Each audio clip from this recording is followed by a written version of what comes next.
Okay, so we have absolutely no script whatsoever. We're just going to go for it. We had an opportunity and Diren's come down. Obviously, we've been doing a lot of work with Diren and Lucy on systems and all kinds of stuff that I'm sure we probably won't go into on this podcast. It's a bit boring. But we had the opportunity, so we've just put together a bit of a podcast area, and we're going to hear his thoughts on a lot of stuff. Yeah. I reckon. I don't know these guys. They paid me to be here. So I'm just here for the money. Yeah, we're not paid you yet though. You get paid after the Yeah. But the good thing is this is like live. We've got an audience, right? Yeah. Can you guys make some noise in the background, please? Yeah! Amazing. If you heard that was Sam, Diren's new best mate. So. That's my biggest fan right there, bro. Hey, Sam, you ever need a job, you let me know, yeah? I'm joking. Oh, you thought me and Lucy came here for business, but we came to take Sam. Lucy just said about doing a swap, Right, okay. We was actually going to start by you and Lucy introducing each other, but Lucy's sat over there, so that's not going to work. So what we'll do actually, I'm just going to spin it off. You introduce Liam, and Liam's going to introduce you. Oh, fucking hell. Okay. To begin with, who are you sat right next to? I'm sat next to his ancestors, yeah? This motherfucker was a Viking for sure, bro. Tell you, all this guy does, he lifts, drinks 8 litres of water a day, consumes 5,000 calories a day, and walks around the office pretending he knows what he's doing. No, Liam's ledge. Sam Russell. Yeah, I know. Liam's ledge. Work-wise, I'm not going to lie, bruv. I don't know what he does, bruv. All I know is I contact Lucy, who's my operations manager / project manager / product manager, whatever you want to call her, and she talks to you guys, I guess. Yeah, and she's, just to put it out there, I know she's over there, so I'm not going to make her head too big, but she's been probably instrumental to everything we've done together. Oh, for sure. I mean, if you guys were chatting to me, bruv, I would not be, like, I wouldn't understand half the fucking shit you're talking about, do you know what I mean? All these mad words. 100%, yeah, my brain not fun. But overall, he's a fucking legend, and he's a good guy. He's a good guy. So, Liam, now that we know you, Liam. Yeah. Who's sat next to you? Me dad.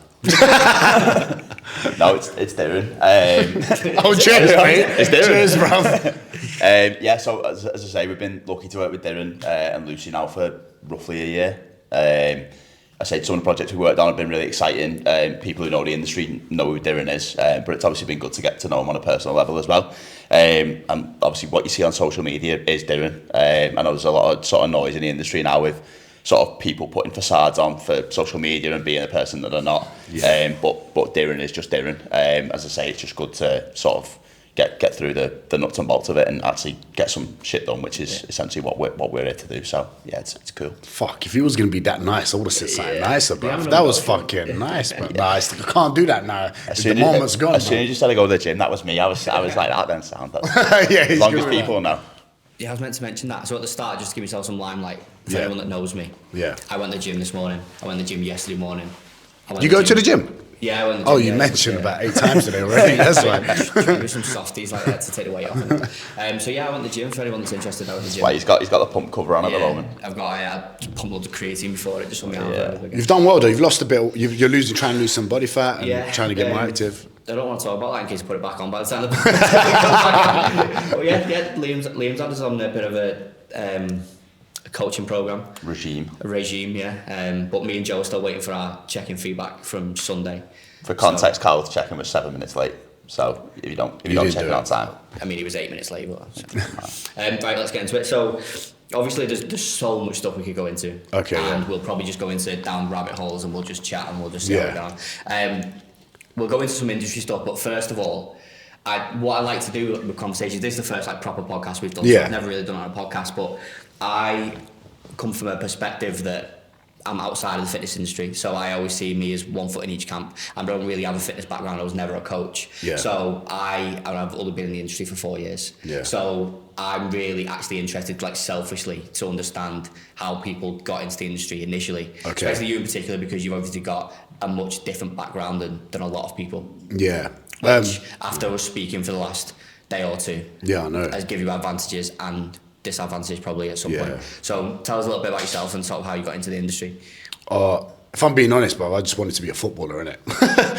It didn't really happen. And then I thought, while I'm at school, college and that, what's the job that I can do where I can actually just train full time to make myself a better athlete to get better at football? The football thing obviously didn't happen, which is why I'm on this couch. But kind of got into it through there. Then I actually ended up loving like coaching people, you know, because I love the S&C side of things, which is what I was initially doing, as in training with lots of strength and conditioning coaches. So I loved training, and I loved everything about like the body and training and what you can actually achieve once you, I don't know, do something for a certain period of time or blah blah. So I loved all of that shit. Yeah. But then when I started coaching people, it gave me the opportunity to create a bit more freedom with my time, where I can do more sports and other things, but also earn my own money as a self-employed personal trainer. And that's all I've never worked for anyone else as a PT. I've always been self-employed from like the age of 20. First worked in the gym at 19, and then started at reception, cleaning fucking treadmills, spin bikes, all of that shit. I've been in every sector, I think, in the gym, and then floor instructor, and then full-time personal trainer. So it kind of started like that, and then since then it's just been PTing everywhere around the world, going to different places, and then kind of finally went online in Australia in end of 2017 and then into 2018. Which is probably where it kicked off for you, probably, wasn't it? When yeah, that's the yeah. doing that everyone knows now type thing. Yeah, probably, yeah. And it's funny actually, because a lot of people, like, when that happened, and still it does happen now, people are like, this guy's not a coach, he's never coached. And it's funny because I look at the people that say that, I'm like, bruv, you're like fucking 22, bruv. Yeah. I was a PT in the gym for 7 years before going online. You know, so I actually coached before going online. Yeah. Which I guess is the biggest problem now. Which we'll go into that, because it's mad to think that there's actually probably less people like that now than there are people. Oh bro, yeah, it's mad. So just to rewind a little bit, because you touched on like the self-employed thing, and I know you were talking about your family, and I want to touch on the family and stuff, because I know you're quite open on social media, and you don't really hide anything. Like, what you see is what you get. Like, we've clearly seen that from meeting you a few times. Like, there's none of this facade of this is who I am on social media and this is who I am in real life, which is genuine. But you don't talk about your family a whole lot. So and you mentioned about pretty much all of you, like your uncles, cousins, or whatever, they're all self-employed and stuff. So talk a bit about the background and like sort of what part that's played and where you are now. Oh, okay. Well, I'm definitely want to be self-employed. Wanted to be self-employed probably from early on, because I just couldn't imagine having a boss. Keep in mind, I did work in JD Sports and shit when I was 17 years old, only for a 25% discount, which is fucking outrageous, because when you're earning £5.65p a fucking hour, bruv, and Air Forces are £100, it doesn't really... You'll be happy to know it's 30% now. Tammy works for JD. Oh, really? Okay, wicked. All right, amazing, that's good. But yeah, so... that is more so, obviously, my family, they're political refugees. They came here back in the late 80s. So my dad or my mum weren't going to go drop their fucking CV into an office in London, do you know what I mean? Not even being able to speak the language. So they had to either work in factories to make cash. And then my dad eventually got his own shop off license in North London. No, bakery first, actually, in Haringey. And then an off license later in Angel Islington in London. And then pretty much all the men in my family, especially on my dad's side, they all have like their own hustle. And I think that's probably because they had to. Maybe they didn't want to, I'm not too sure, but it's probably because they had to, because they thought, well, I mean, we're not going to go by the system. We're not really by the system. We're not exactly like everyone else here. We didn't get educated here. So for them to get a decent job where they get paid all right to live a good life, it weren't going to happen through the CV they had. Yeah. So they hustled. So, and that's in everything. Like the laundromat, cafe, restaurant, juice shop, fucking everything. But anything you could think of, off license, kebab shop, obviously. But yeah, so I think through that I saw kind of how you can make money, and it was never never grew up with a mentality of like, oh, each month you get this. Yeah. You know, I'd never had that. So which is why like. I know every month I'm not getting the same paycheck. Yeah. Do you know what I mean? I probably should at some point, but like, it doesn't really faze me. No. Yeah. And when you've been poor, which my family were poor, you know, and it sounds weird actually saying that, because blessed coming to England, you're never really poor in England, because you're like, big man, you can get benefits. Like you're still gonna have a roof over your head. Yeah. But whereas where they're from, they were fucking poor. Like poor. Yeah, so like, because they were so poor, and then when they came here, and then I've seen that side of being raised in a council estate and blah blah blah, seeing like the poor of England, I guess, which I was. It's not that bad, you know. Yeah. So like, like it's not as bad as what people think. So therefore, I just go for anything and everything. Take probably risk. Probably annoy people like Lucy quite a bit sometimes because I can jump from one thing to another. But like, I'm lucky enough that I've got good people around me that believe in kind of what I do and what I can do. Yeah. I guess that probably adds to. That's probably part of your brand, though, isn't it? Like that sort of like risk taker and being here, there, and everywhere. Is Diren, isn't it? Like, yeah, I think so. Pop up pretty much every place, every country, doing whatever you want to do, basically. And probably, I would say, probably off that, like that upbringing you've had with not having or not relying on like a set paycheck or whatever each month, probably gives you the ultimate freedom, doesn't it? Bro. To just go and do, not have to be in the country and like big time. Like, put it like this: do you know how many times family had the bailiff at the door, bruv, trying to come and take shit? So like, when you've gone through that because you have no money, like really anything else isn't really a problem. When you go through that sort of stress, it's funny, isn't it? When you experience stress levels at like crazy high level of stress levels, you realize the sort of stuff that normal people bitch about. When you lot bitch about your fucking coffees and shit. No, my latte's not warm enough. Shut up, bruv. Like, so it's like when you reach the peak of like stress, you realize not any of that stuff is like, nothing you do becomes as stressful. And I think that helps in what I do, which is why I can, I guess, take those risks and this and that and keep losing, keep failing, and then you realise it's not the end of the world, and then you go again. 100%. Put a little Hans Zimmer track on the back of this, and Stephen Bartlett, I'm coming. We'll get some dramatic trailer, you need to like cry a little bit as well. We can like edit that bit back in. Well, we've got better time. So might get him so obviously then you mentioned before like coming into the industry, going through being a PT, which is it's a big subject in the industry, isn't it? Because obviously online coaches coming in. So you come through as a PT, you've then gone into online, and you've been traveling, you've been in Australia and stuff like that. So take us back to the start of when Diren was Diren. You know, like when things really kicked off for you. Like what do you feel like if someone's watching now and they're maybe wanting to feel that moment where you feel like, well, things are taking off? What do you think the steps are that you took to get there? Like what was the recipe? You know what, the main step actually was just doing what I can to like help people around me. You know, and like actually giving as much as I can for free, which I did. When things really like took off, it was me and James Smith. Like that's when it just kind of went off, and I'll never ever not say that because it's not in my blood to be weird about it. Some people are weird; they don't like to celebrate other people's wins. Whereas when I met James Smith came to my gym. He started working in our gym, and no one liked him. He'll tell you himself, no one fucking liked him. Do you know what I mean? I'm not that surprised. Like, no one liked him. And I took him out for a coffee, end up being mates, and he was just a good lad, like, do you know what I mean? So we hung out a lot. I saw him doing some like Facebook lives where there was like 30, 40 people watching. I'll jump in the back randomly like, yo, London, what's going on? This posh boy, follow me on Diren Kartal. Like having a bit of fun and all of that shit. He loved that because he was like, oh shit, someone's like actually wants me to win. I don't know. It was good energy, you know? So things I saw something there. I was like, what the fuck is he doing? Like online. I was like, and I was living in Australia where I was like, I want to actually be able to travel. I want to see my family because I was stuck in Australia in a relationship that I did not want to be in. And I was like, so people tell me like, dude, have you ever done prison time? I did with a girlfriend. So like, I saw a bit of a kind of an opportunity to be like, raw, I could potentially go on that. Because when I was chatting to Smith, he was talking about Paul Moore, this person, that person. I was like, let me look into all of this stuff. I didn't think online coaching could be a thing. But then with my personality, I knew I could fucking do it well. I just knew it instantly. I was like, raw, this is the next thing. And then so we started doing fucking videos together. People were laughing at us on the gym floor. Like they were laughing at us, what are you lot doing? And we were just like, oh, so fuck. This was 2017. This was 2017. Yeah. So by then I've already done like 6 years on the gym floor or something. Well as well, weren't you? Like bruv, I was bringing in $2,000-3,000 a week, bruv. I was living my best life in Sydney, man.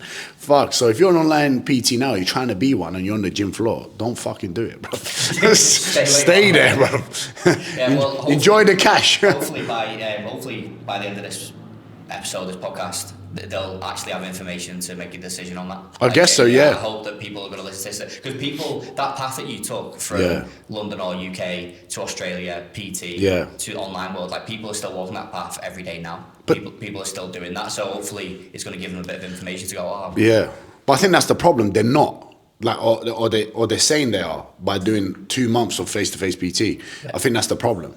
But that's I guess a whole nother deep conversation. But like in general, it kind of things started happening there, and I was holding the camera for Smith. Smith was holding the camera for me. Smith had a business idea. I introduced him to his business partner and nudged them together. I ended up becoming the head coach for James Smith Academy.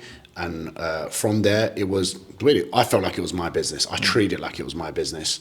And I think that's why I'm doing okay now. It's because I never thought of it as I didn't think like an employee. I actually felt like it was mine. And I think that work rate I just channeled into myself after, which they knew was going to happen. Smith's not stupid. It's like, this guy's not going to fucking... He's going to be here for a little bit. He's helping me out, and then he's going to do his thing. But while I was doing my thing, we did a lot together. And that's when me and him, we were going around everywhere. Like, bruv, we were getting recognised everywhere, left, right, fucking centre. So that was fucking unreal. That was great. And then that's when it kind of started popping off. Because I went to Bali, lived in Bali 3-4 months with him. We had the time of our lives. I hit 10,000 followers in Bali. I was like, holy fucking shit, what's going on? People asking for fucking selfies at airports. I'm like, what's this? I went to Dubai, getting recognised in Dubai, bruv. I was like, what's this? It's fucking crazy. Then, like 10,000 followers now is... nothing. And like we said like yesterday, like Joe Blogs has got 500,000 followers. Yeah, I know. So 10,000 followers at the time, like it sounds mad now saying 10,000 followers and people are recognising it, like that wouldn't happen now, would it? No. You need to be up in 100, 200, like... Especially in the fitness scene. Yeah. Because I said this, and I've said this so many times on stage. I don't think I've ever said this on a podcast. I was like, in fitness, when people ask me, well, like, do you know this person? Do you know that? I was like, no. I never wanted to be like a fucking fitness influencer. They're all dickheads. Like, what am I going to be like? What? To be, what's like, I don't want to be like them. I didn't want to be like any fitness professional. Their lives are not interesting, right? But let's be honest, when me and Smith were living our best fucking lives, Bali, mopeds, girls, jets, Ibiza trips. People ask us, what do you do? We're like online PTs. I know for a fact a lot of young online PTs turned around and said, holy fucking shit, that's the life. Yeah.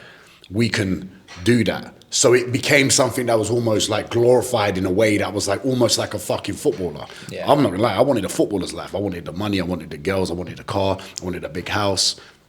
That's why I love, like, obviously I love football, but like what you get from it as well was a madness. But in personal training, I never saw that. I only saw corny people in fitness. And I was like, last thing I want to be is like this bodybuilder, but why the fuck would I want to be like this guy? You know, that's no offense to you guys. And if you are offended, I really don't care. But like, there was nothing interesting. Fitness, most people in bodybuilding is literally, you started because you were insecure. You were insecure. You didn't get picked for the football team, and that's okay. I spoke about the, you know what I mean? Like the body power days and stuff like that. I mean, like how like your thoughts on that and stuff like that. But so going back to them, because obviously that was the industry is a completely different landscape now than what it was there. What were your thoughts and what was your experience sort of as you went from that like sort of 10k, everyone recognising you to obviously building an audience and building a following, probably figuring out who you are, what you want to be. Like we'll go on to it a little bit more, but you're not necessarily a fitness influencer. You've got you've got a mix of everything in your content. So how did you feel when these people started coming about then, and other people started replicating what you've done and stuff like that? How do you think that's come about? I was like, oh shit, like I was like, oh wow, we've I guess like done something like Smith did a madness with the calorie fucking deficit. Like he was the pioneer of simplifying that. And then me and him, when I brought up the whole Neat Up 24/7 thing, it started popping. But then what you saw from James Smith and what you saw from me, like that was actually like us. That was me being me on camera. Yeah. Right? The problem is what's happening is people are either regurgitating stuff or trying to be funny when you're not funny.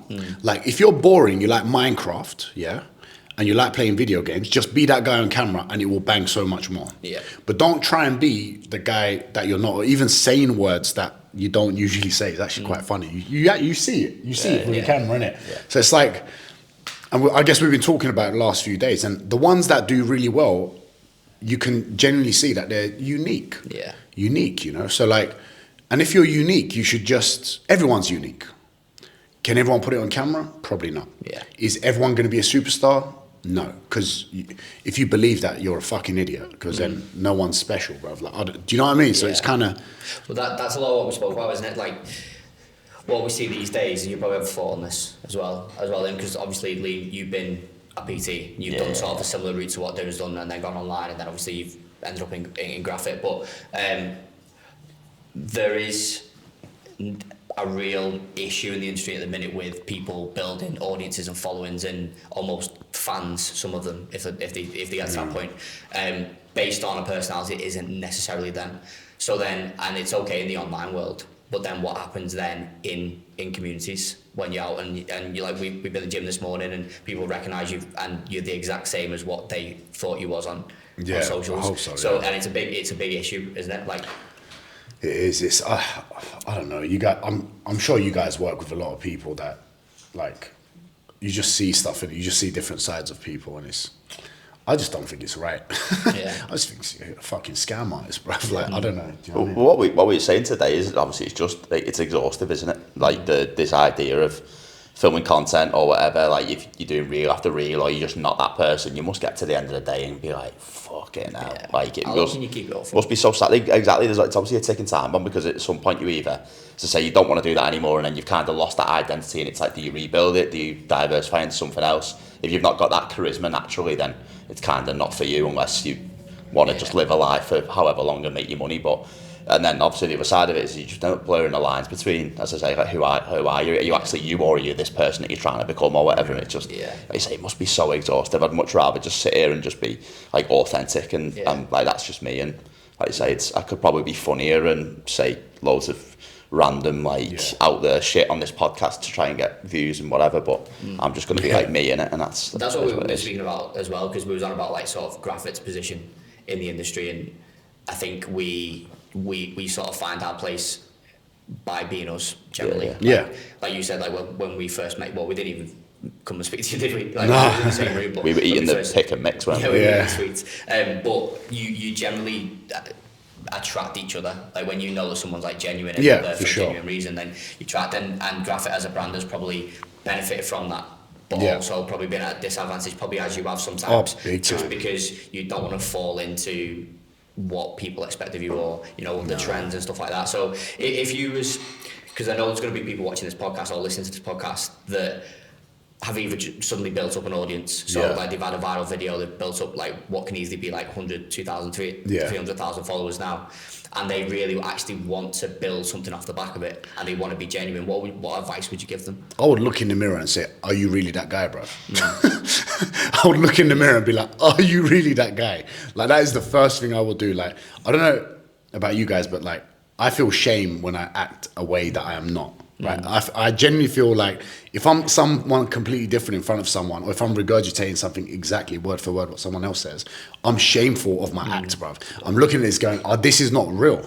Like, and I guess where I was raised, you smell fakeness, bruv. You can smell it. Like, so it's like when I see it, I'm just like, bro, just ask yourself, are you that person? If you're not, don't try and be that person. Like, the problem is, when some people are like I'm not stupid. I know myself. Like, I've been on stage. I know I can be charismatic. I know I can be funny when I want. I know what cues to use to be able to engage with someone in a manner where I want their attention. Right? I know that because I've actually lived.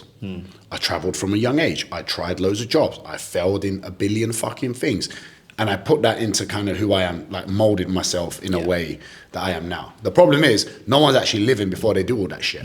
So you get motherfuckers jumping on a fucking podcast where no one's fucking listening and talking about inspirational shit when you're charging £30 in a gym, bruv. Like, how am I going to get inspired? Like, who's going to get, you haven't lived, like, this almost sounds disrespectful from someone might even say, oh, he's belittling, but I'm not. It's just, you got to be real, bruv. You got to be real. Like, you haven't you haven't done enough to give someone advice. Like, especially when you get coaches that are like trying to give advice to like a guy that's got a hedge fund running hundreds of millions of dollars, trying to give him life advice. Are you stupid? You don't even pay rent.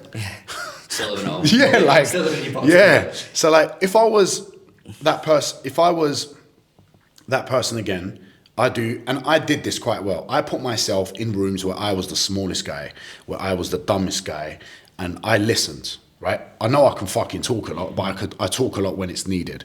But if I'm in those big rooms with big entrepreneurs and this, I just shut up and listen. And because I'm like that, they like me in those rooms.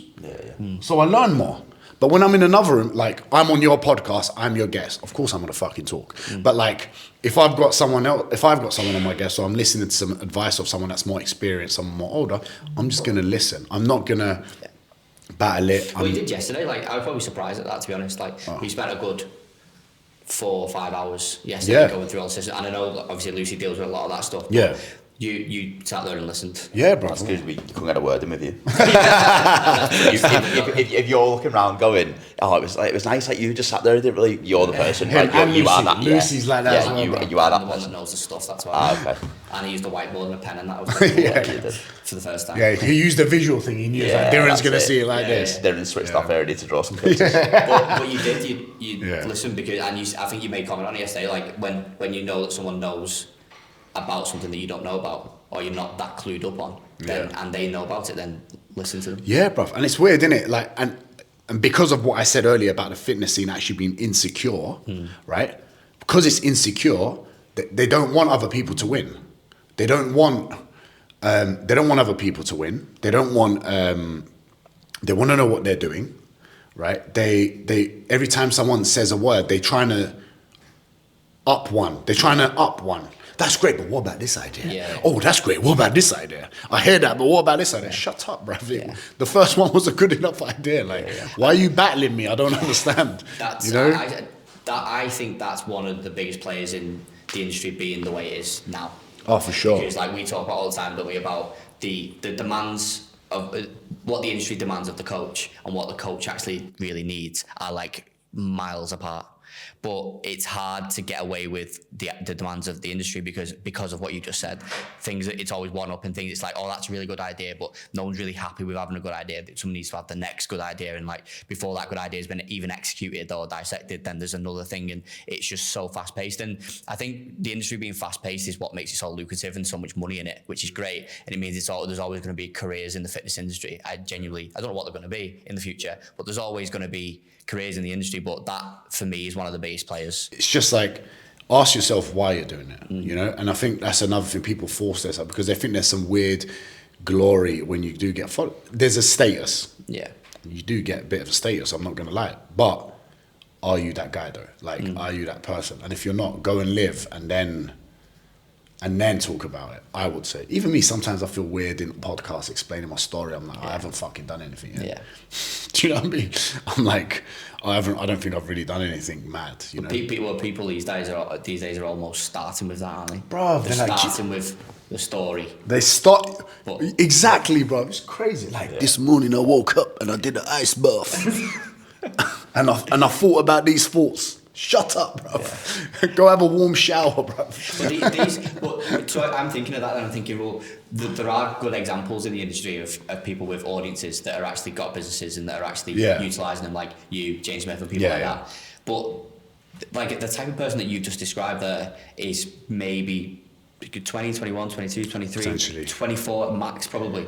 So going back to, you said 2017 before, that's when it started popping off for you and James. They probably don't really know much about you other than what they know now after being in the industry. I was 25 then. So when it started trickling, it started a little bit. So who are these people? Who have these people got as role models? I don't. Is it like anyone with followers? From top to bottom, isn't it? I think it's anyone with followers. Yeah. It's just. I don't even think it's just fitness. It's just society in general. Like that whole generation, I think is a bit of a problem if they don't address it. Like, it's just everyone is. I guess that again, not into fitness, but just social media in general. Yeah. Followers, clout, whatever you want to call it. Vaping in every fucking corner. Do you know what I mean? Watching too much porn, like whatever the fuck you lot are doing. Can't even chat to girls, bro. What's wrong with you? Yeah, Sam. Yeah. Sam feels seen over there. Like it's just, I think it's that generation. It's a bit like there's no struggle, there's no hardship, you know. So everything's on a device. You know, it's crazy. I think a lot of that does. I mean, I can only say I'm 27. Yeah. You know what I mean? Like I'm not old, but I'm not young. I think I'm in that middle spot. But like we were saying this morning, a lot of wisdom and these things that contribute to you making certain risks and certain decisions all come from usually from hardship or at least exposure to what the other side of the coin looks like. But you two have lived, you can tell that. You two seem older. Do you understand what I mean? I don't feel like I'm chatting to someone younger than me. Well, yeah, you're tired because you've done something. You know what I mean? You're tired because you've done something. Like, and when I chat to some 18-year-olds now, I'm like, what do you do when you're 18? I was like, bruv, I had a scholarship in Turkey. I was living on my own in Turkey. Went to Australia. I traveled here. I went there. Had no money. I still did something. Like, but now everyone's too fucking scared to do anything. They don't do anything, bruv. They're like, how do I get into London? Fucking Google it, bruv. You're on Snapchat every day, bruv. Get the tube there. Lucy's sitting there going, Diren doesn't even book his own train tickets now. You are, innit? You were thinking that. So we're leaving from Liverpool. Yeah. You know what it is? When someone sends me like so much data, I'm like, what time do I have to be there, innit? What time? Like, she's like, what train choice? I'm like, I don't care, just get us there, innit? He said before, you trained at 12:02, is that alright? I was like, yeah, Lucy's already told me. She's ledge, yeah. Thank you. Having something like that, having someone, not something like that, like, is a game changer. Like, that's kind of Liam for me, really. Liam is operational, like, he's good at everything that I'm shit at. Yeah. And I'm sure he's going to death stare me now, but I'm good at stuff that he's shit at. We have completely chalk and cheese, like good cop, bad cop. 100%. And you need that, don't you? 100%. But it took ages to fucking find someone to help me like that, bro. I went so many people. It was fucking hard. Let's dig into that a little bit then. So obviously you found Lucy. And again, into Diren Fashion, it was, I need some help. Who can help me? Type thing. Lucy pops up. So how did that come about with Lucy? And mate, it was Friday. The main thing really, from an educational standpoint, for anyone listening or watching, if what position was you in to know that you needed someone like Lucy? So I was in a position where I couldn't do things on my own anymore. I needed support to grow, and it was late even. If I had Lucy, or it's funny you say that, but like everything happens for a reason, right? Yeah. But like if I say I had Lucy 2 years ago, then maybe Lucy wouldn't be the Lucy that I met, right? So it's like, could be completely different. And also I was a completely different person, right? So I was also like a poor kid that made a bit of money, bruv. I was living the best life, which was sick. So if you make money, spend it first. And so I was at a stage where like I couldn't find the right individual to actually like give me time and allow me to be like, let's just make it about Diren's business for now, and I will win in the long run. That was so fucking hard to find. But most people you almost have to like, it was weird. I'll give Smith as an example. I was like, this is Smith's time, you know. I'm gonna go on tour with him, I'm gonna help him. I love hanging out with the boys, I'm gonna do my thing. I'm still doing my thing, but that's his moment, you know, whatever. And he had a business partner behind him helping him so he can do that freely. I was struggling, and I know I needed someone, is because when my brain was now so scattered with doing things that I had to do in operations, which were definitely not fucking operations, fucking standards. It was Diren standards of just getting the fucking thing done.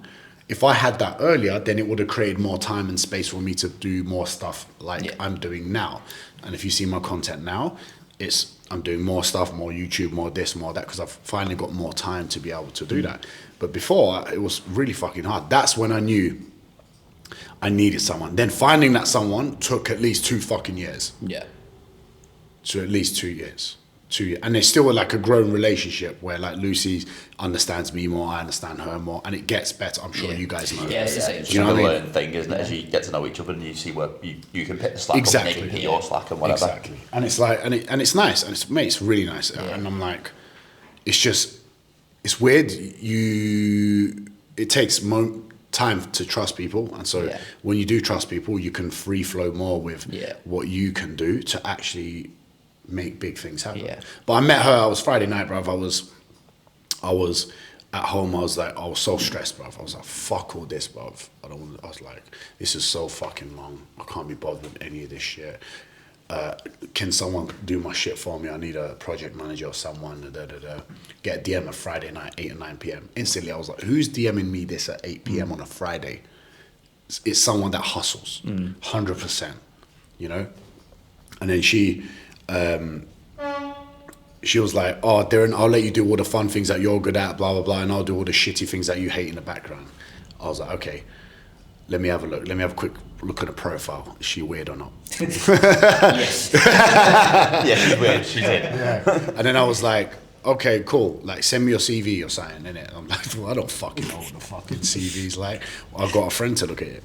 And then I got, and I replied to her, oh, this is sick. She was like, oh, wicked. I was like, well, you free in the next 20 minutes for an interview? So I got a friend. 5 minutes, apparently 5 minutes. So I got a friend that's that's very good at their job for a big company to interview her. And like I said, I just ask her everything that needs to be asked that I need. And they shut the phone and they were like, you should hire her now. She knows what she's doing. She goes, she's young, but she knows what she's doing. Instantly, she was like, hire her. Yeah. And I'm so glad I did. It's been great. It's been great. Well, that's like a real life story or example of how a lot of coaches need to do that.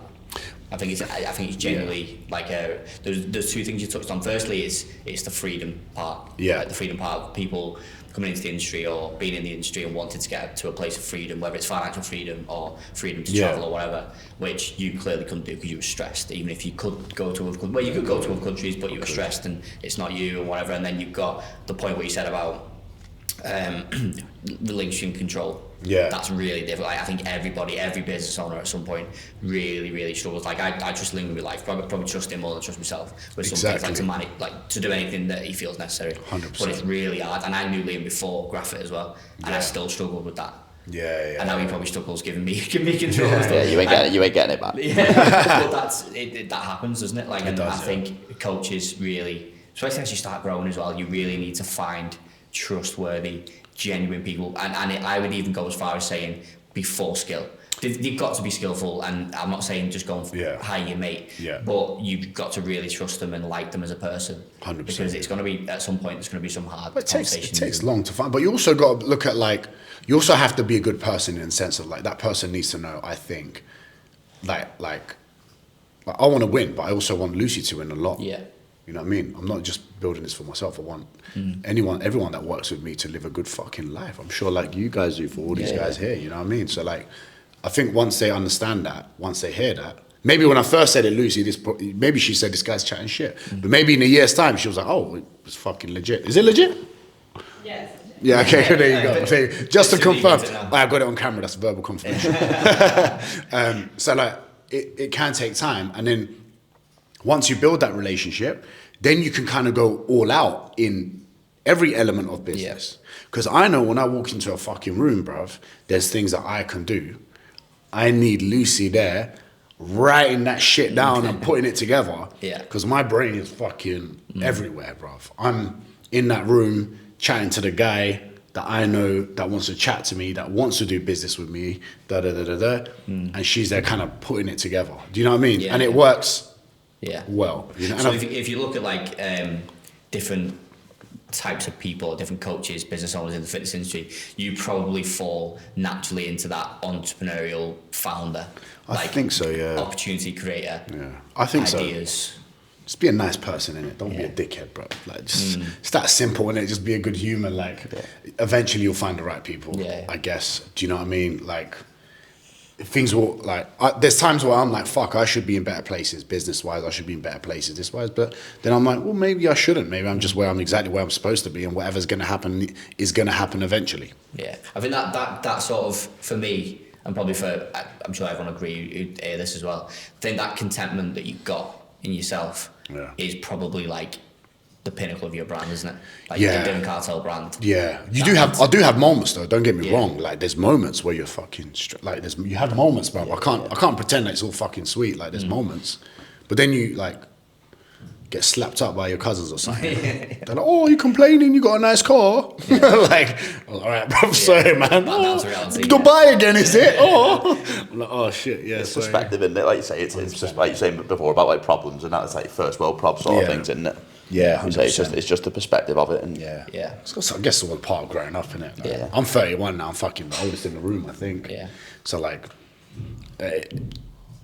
it's weird getting older. It's kind of weird actually. It's kind of weird. Kind I of actually feel like, especially when we've got Sam's had a million shout out. What are you doing?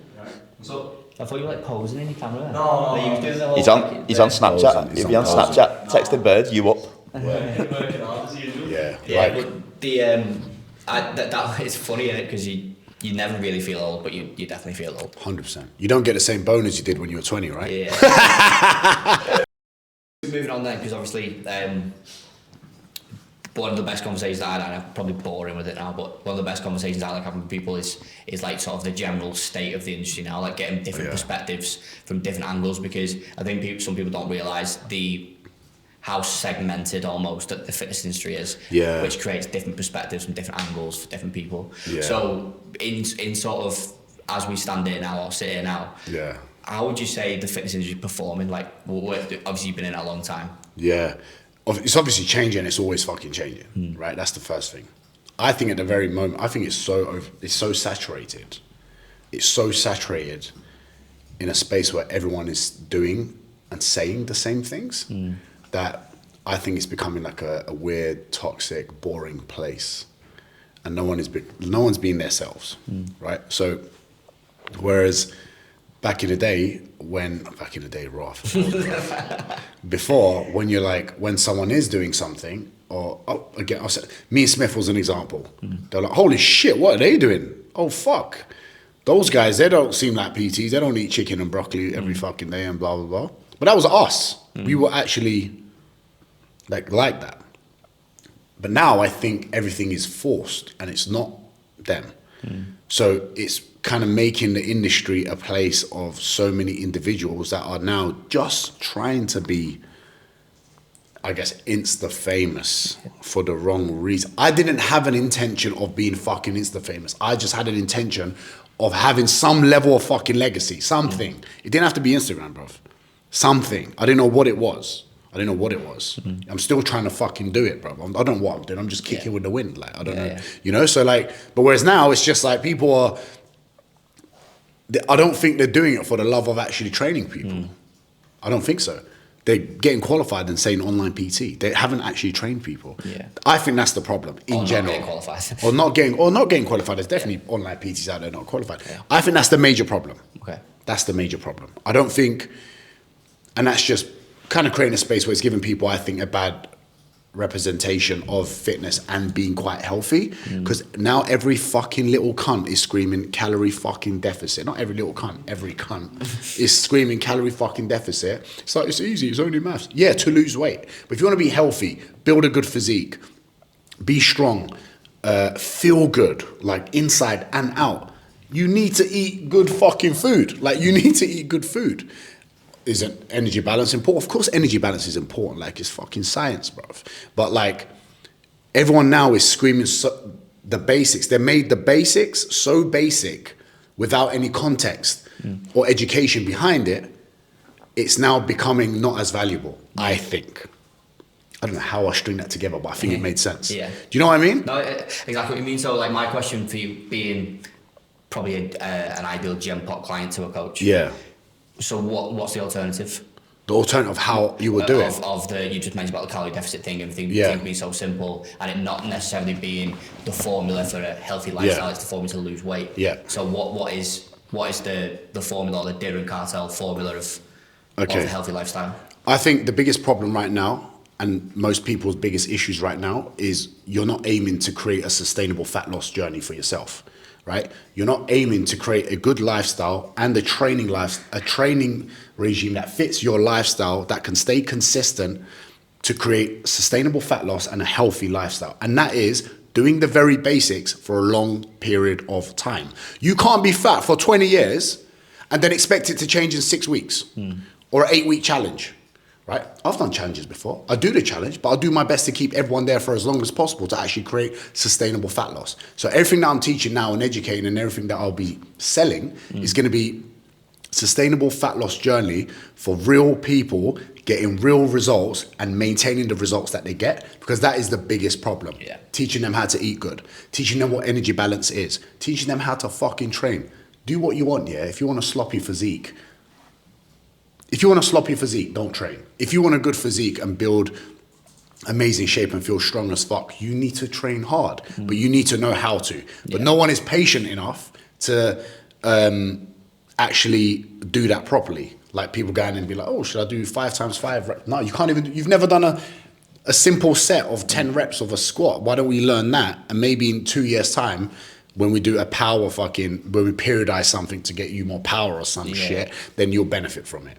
Sustainable. Everything should be created in a sustainable way and stay consistent and slow as fuck. Like, fat loss should be slow, innit, technically. I see what you say. That's probably where the gulf is, that there's not much education going on because people just essentially want to come in and out and get a result. And 100%. That suits everyone because the coach gets money, the coach gets transformation, client gets a result. Everyone's a winner in a roundabout way, but everyone's a short-term winner. So the coach is turning people over willy-nilly, just churning through clients, and then the client actually hasn't learned anything. So they sort of get to the end of that journey like, oh, great, I'm in shape. And then it's like, well, what do we do? Like, where am I at? And that's obviously where there's just a huge gap in. So then obviously, somebody listening to this, they're going to be coaches. Yeah. So you just essentially told them, well, what you're going to be doing, but what you believe is that the whole sustainable fat loss thing over maybe an 8-week challenge or a short-term fix. Yeah. So, and you touched on the keeping, even when you've done challenges, you've done a challenge, but you've aimed to keep them in the program for as long as possible. So how do coaches do that? Okay, all right, so this is the biggest problem, I think, right, with coaches. First of all, for say general pop, right? Not general pop, everyone in the world, we're all kind of fucked. We're all kind of fucked. Your life's fucked. You hate your life. You hate your job. You hate everything. How you expect everything else to be fine? Like, you're going to be unhealthy. You're going to probably not have the best physique because you're stressed. Stress affects you. Stress affects your habits that you do that then kind of are seen in your body sometimes. Do you get what I'm trying to say? Yeah. You know, you can tell, when you look at someone, you're like, wow, this guy's happy and healthy. It's like one end. They're either the really lean fucking bodybuilder that hates their life, can't get a fucking boner, wants to stand on stage, or the complete opposite. Looks like a fucking beanbag and like does not like do anything, hates their life, smokes, vapes, watches porn, plays video games, sorry Sam, and like all of that, right? So like you have that end. And so when you find the balance of that, right, be able to do both things, you're gonna be able to like really knuckle down how to create a sustainable lifestyle. Now, if you're a coach, and the biggest problem I think, if you are a coach, is that you can't keep that message up with people if you don't know how to talk to them. And if you don't know how to talk to people, put me in any country in the world, bruv, I'll be able to talk to someone. I don't care if it's a different language, I will get by. If you cannot do that, or if you cannot speak to someone on level, give them eye contact when you're talking to them, bruv, you're not going to sustain clients for a long period of time. So it's quite basic then, isn't it, really? It's basic. What you're saying is, it's not like, oh, you have to add this thing in your business and this. No. It's just being a good human, like you said at the start. You don't need to do 8 mentorships. People looking for that though, people want to know like the cheat code. Like if a coach come to you and went, what's the secret? And you're like, just be a good person. And they're like, yeah, but if I wasn't going to do that, what could I do instead to sort of get around it? But people don't want to do that because one, they're either just not a good person, or two, they just don't want to put the work in to get to that point. They just want the work around where they can go, oh, can I not just DM 100 people a day instead? And you're like, yeah, go on, that'll work. So like, I'd rather do that because someone else can do that for me and it's so easy and I'm not going to have a personality. The most simple advice in it. I remember watching a Ben Francis video when he just launched like the Gymshark HQ or something, and it was like, I was starting this business, starting Graphfit and stuff, like all excited, young kid and whatever, and it was like 5 top tips to when you start a business or something, like some video. I was watching it and like one of his tips was like, make sure you've got a good accountant. And I was sat there and I was thinking, that is the fucking shittest. I was Ben Francis. I thought that was the shittest advice. I was like, that's of course. But what about all the fun stuff? Yeah. And then we went through a few accountancy issues, we'll call them while we're on camera, in our business, and it all came down to having a shit accountant. And I've thought back to like 5 years ago, and I've gone, that was at the time I thought that was the shittest advice. It was actually the best advice. That's the equivalent, like you say, the simple advice where you're like, yeah, but that's advice. boring as fuck. Like, what's Yeah. what's going to get me to a million or whatever? It's like you just said there, like, Yeah. oh, so how do you retain clients? And then another person might go, oh, well, you need this and you need to go and do this and blah, blah, blah, Yeah. all this business stuff. And you go, I'll just like look after people, be a good Yeah, person yeah. and connect with them. Yeah, it doesn't sell, does it though, as well? That's It not doesn't like the sell. thing. It's just something you can do where anyone can pick up an iPhone and do it. Whereas, like you say, having a personality, speaking to people, actually resonating with people, even like, say, like, go back to the Gym 4 stuff, I did tons of Gym 4 PTs, I've done hours and hours on a Gym 4, and that's where I've learned a lot of like the interpersonal skills and your ability to communicate with people. You take that away and you just have this like online coaching thing, which is an industry in its own right, but you 100%. get to that point and people just genuinely don't know how to converse with people. That's because why they've not I built that smashed rapport. it on the gym floor. Yeah. I was fully booked all the time. So when I went online, it was very hard to be able to give that message online because there is an element of like, not fake, but you have to be like, you have to do something by a system, which is why nerds from algorithms are getting famous now. Like, they're not YouTube algorithms, bruv. Back in the day, you would have got speared, bruv. But do you know what I mean? Like, it's funny. It's like, they're like, what system does this? If I do this many times, the chances of doing a video going viral is this. So it's like, okay, cool, do that. But like, now there is nothing artistic in the world or like original. Do you know what I mean? Yeah. So when you go watch a stand-up comedian, bruv, they're fucking genius, bruv. I love watching those guys. They're like fucking, this guy's a fucking You genius, see the bruv. cogs turning, kind of, Yeah. or someone says something, they're just like, Yeah. You're like, this guy's an artist. How is this guy not a millionaire and got Yeah. a billion fucking followers? Yeah. And you got some little dickhead, like, doing some algorithm. I don't know. Do you know what I mean? Yeah, it's kind of unfair, like, Yeah, to it's that all curated, person. isn't it? It's just, and that's the world. That is literally like the That world is we live in exactly, now. and It's the I world feel we like I'm lucky. I feel like I've balanced. Yeah. Right. I feel good. I'll live good. I'm happy, bruv. But sometimes when I chat to people, like real talented individuals, I'm like, fuck. I feel sorry for this person. You know. But some people do feel like that as well. Some people do feel like the world's against them in that scenario. Right, So yeah. the fact that you can go, you know what, like it's kind of not fair, but I'm happy where I'm at. I'm happy just doing this, and I'll get there eventually. But some people can't accept Some that. people can't, Some people yeah. just will not accept that. That's sort of the way the world is, and that's obviously a shit situation, isn't it? just what I want to talk about now is just like what's coming up. PTs listen to this. Sometimes there might be times when you're desperate. When you're desperate, just chill, bro. Yeah. Doesn't bring you anything. You know, like there's a difference between working hard and being desperate. Yeah. And I don't like desperate Diren. I've pushed desperate Diren where like I need to do this. I need to do a CTA for this. Nah, man. Diren does what the fuck Diren wants to do, bruv. And you know what? It works out. It works out, bruv. Yeah. It works out. I'm not listening to no fucking mentors. I'll listen to people talk. But if you're a business owner, every business is different. Every business is individual. Every business is, no one knows your business like you know your business. Do you know what I mean? Like, does everyone know Does everyone know what's in your household? No. And I feel like a business is like that. So when someone is giving you advice, unless they're in it every single fucking day, bruv, how much do they actually know? There's always going to be a lack of context. isn't there? Always. Even if the best business person in the world. Always. There's always going to be a lack of context. Always. And I think that's what people forget because people see the numbers. They go, I need to do that. Essentially, though, that's now why there's so many sort of similar coaches out there because everything's sort of fitting into this mold of systemising where it. it's not so much now that the sort of strategy fits into the coach, it's that the coach fits into the strategy, and that's where obviously, like you say, everyone's doing the same things. Like you go on Instagram now and it's the same captions, the same copy, the same posts. Like you say, you'll go to certain people, it's the same scripts, and that's where now it's like you say, everyone's just going, well, like the individuality coaching's gone now, so what we're going to do is this strategy works, we're all just going to pool into this strategy, and then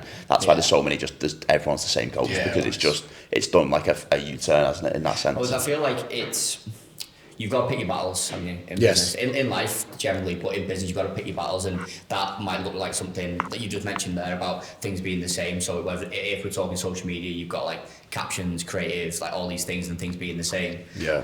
But it's not saying that there isn't a place for that. But pick your battles. What battle do you want to have in your business? Do you want to have a battle with this? But like, what things do you need to think about from scratch? What do you need to get help with? What can you curate? Because curation's got a space, hasn't it? Yeah. Content curation has got a space. Yeah, for sure. But it's getting that perfect mix of 100%. everything.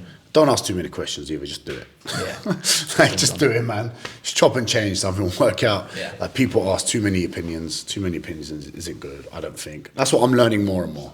You know, I'm just like I'm gonna trust my team and the people I work with, and just try it. If it don't work, we'll try something else. Yeah. But it will happen. There's no doubt in my mind ever that it won't happen. And if you have doubt, then again, look in the mirror. Yeah.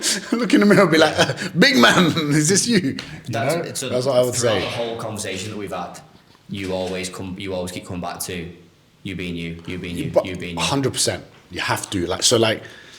And if you don't know you, I think there's a problem. Yeah, big issue. Because the brand naturally is that. Yeah.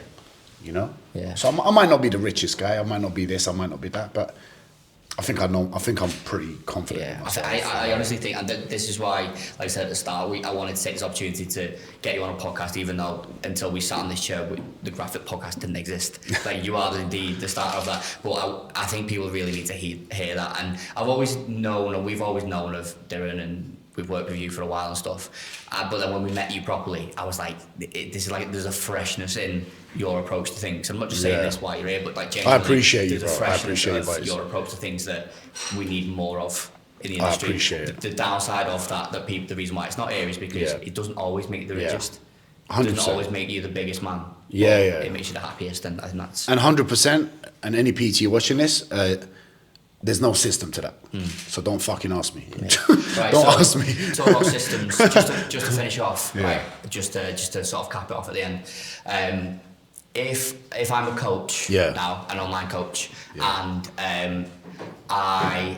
I'm struggling to get traction online, I'm feeling like online's where I need to be. They've got a good personality, or they know who they are, whatever. Yeah. And they're just really struggling to get moving. Yes. What advice would you give them? Moving in what sense? Business? Well, both. Okay. So if they're looking at you and going, he seems happy, he's got a good business. Yeah. He's admitted he could maybe earn more money, but he doesn't need any more. Yeah. If someone's striving for that, what are the steps to take? I think, you know what, I won't say steps, I'm going to say stuff you need to accept. Okay.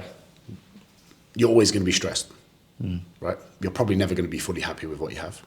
I had 100,000 followers and had no money in my bank. Literally, I had £600 in my bank. So just so you know, like, when you have followers, it doesn't technically solve the issue. And you need to accept that it's never going to be smooth.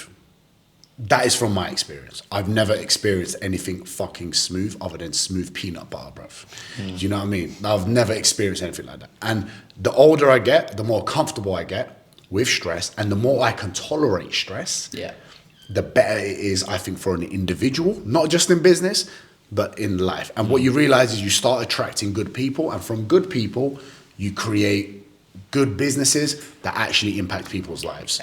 And I'm 31 saying this, I've been self-employed since I was 19. So, and I'm just figuring things out. So if you're in your 30s or in your 20s, if you're going to figure this out in a week, it's not going to happen. Accept it. It's not going to happen in a week. Unless you're really lucky, then good for you, brother. But it probably won't last long. So you got to fucking... And if you are, again, you get lottery ticket. It happens. I'm not saying it won't, but just, I would say accept those things. And I don't think there's steps, bro. I just think everyone's just got a different journey, innit? Cool.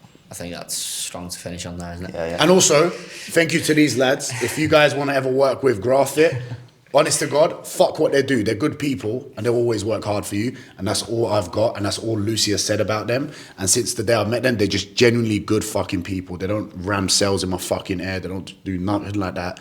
They're literally they're good people, bruv. So if you ever want to work with your PTs, these are the guys. Peace. And we do stuff as well, don't we? You trust them because they're obviously good at what they do. And not just them, everyone in the office as well, except Sam. Don't trust me, don't trust me. Right, we have a round of applause, everyone, audience. Oh shit, yeah. Where do I invoice for this? All the tickets. Pay that. Peace. Thank you guys. Ledge.